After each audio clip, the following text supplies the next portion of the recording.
તો આધુનિક જમાનામાં આજે પણ હજુ જૂના રીતિ રિવાજો ઘર કરી ગયા છે, જેમાં આદિવાસીઓ હોળી બાદ 2 મહિના સુધી પોતાના બાળકની માનતા પૂરી થયા બાદ ડુંગર નવડાવે છે, જેના કારણે સમગ્ર વિસ્તાર આગમાં ખાખ થાય છે। આ સાથે રસ્તે આવતા જતા લોકો પણ બીડી સિગારેટ સળગાવી રસ્તાની આજુબાજુમાં ફેંકાતા સૂકા પાંદડા સળગી જતા જંગલમાં આગ લાગી જાય છે। એટલે જંગલ બચાવવા વન વિભાગ તરફથી દવરેખા કરી જંગલ બચાવવામાં આવે છે। નર્મદા જિલ્લામાં કુલ જમીનમાં 43% વિસ્તારમાં વન વિસ્તાર આવેલો છે।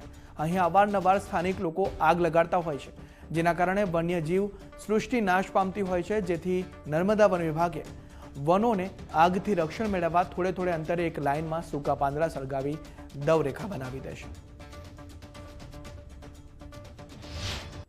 લોકોની જે માન્યતા છે એ માન્યતા સતત બીજી પેઢીમાં પણ ન પ્રવેશે, તો એની માટે જ અમે કામ કરીએ છીએ કે જે માન્યતા એની જે જૂની પેઢીની હતી એ જ માન્યતા એની આગળની પેઢી પણ એનું અવલોકન ન કરે, તો એની માટે બેસ્ટ અમારે લોકોથી નજીક જાય અને એને પ્રસાર કરીને સમજ આપવી એ એની બેસ્ટ એનો ઉપાય છે। જનરલી જાન્યુઆરી પછી જે પાનખર ઋતુ શરૂ થાય એના પછીના જે હોળીના આગળના સમયગાળા અને હોળીના પાછળના સમયગાળામાં જંગલ વિસ્તારમાં દવ લાગવાના બનાવો બનતા હોય છે।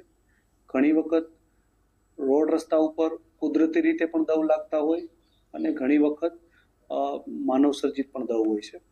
તો દવ લાગી જાય એની પહેલાના જે આપણે તકેદારીના પગલા રૂપે વન વિભાગ તરફથી એક દવ નિયંત્રણ રેખા, મતલબ કે એને ફાયર લાઇન કહેવામાં આવે છે, તો એ ફાયર લાઇન મેનેજમેન્ટ મુજબ કરવામાં આવે છે।